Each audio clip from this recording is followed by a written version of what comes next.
is being asked here is, to what extent should federal laws in America limit the use of an individual's personal information by companies, manufacturers, etc., to make a profit off of it?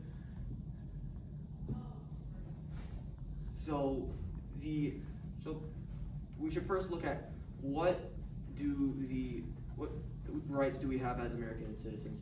Now, the Fourth Amendment of the U.S. Bill of Rights states one can't search or take another's personal information or property unless said person's permission or has warrant, that is.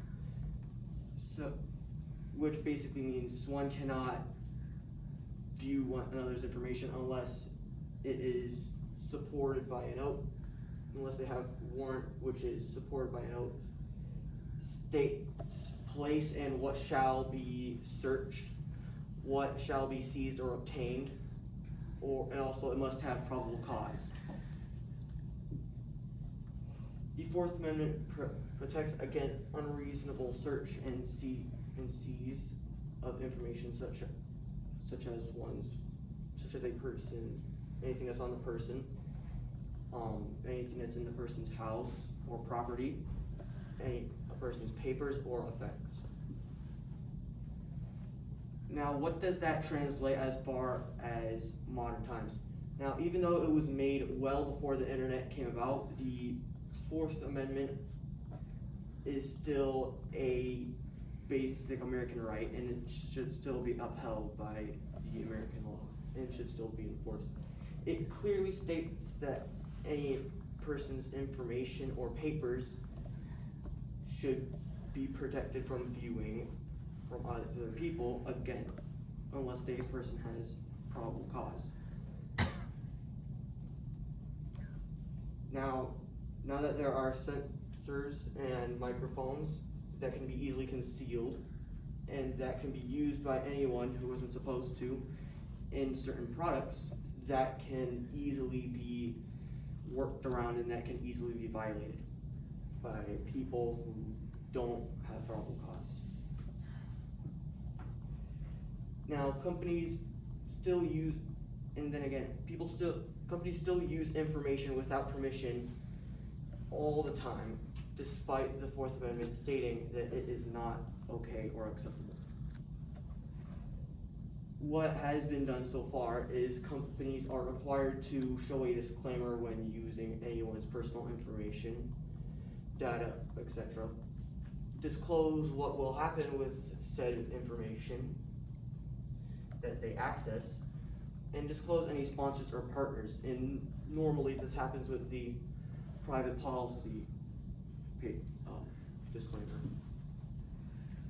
But consumers that buy or read said policies usually don't, and that's their choice, mainly because the companies will display it in large amounts of text at one time, making it quote-unquote boring for said consumer. Therefore, most people do not need to read it, and also most of the products only put these disclaimers also in fine print.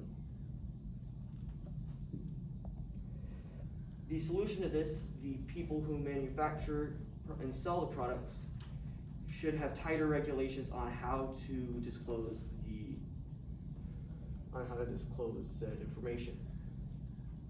The law cannot require people to read the disclaimers 100%, because that would be violating their rights as their basic human rights.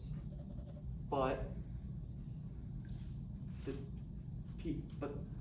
laws should make it so that disclaimers do pop up more regularly, and also that they pop up so that they'd be easier to see most of the time.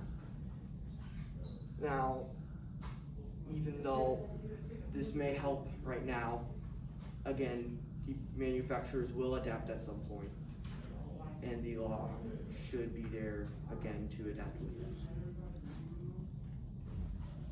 That's it. All right, two questions I have for you. First up, can you tell me how your research question kind of grew or changed as you went through the whole process of this project? It first started off as to what extent should global laws limit the use of one's data or information, and then it just shrank down to the U.S. and Americas. Okay, and what advice would you have for anyone who's doing this in the future, this topic in the future? Don't procrastinate.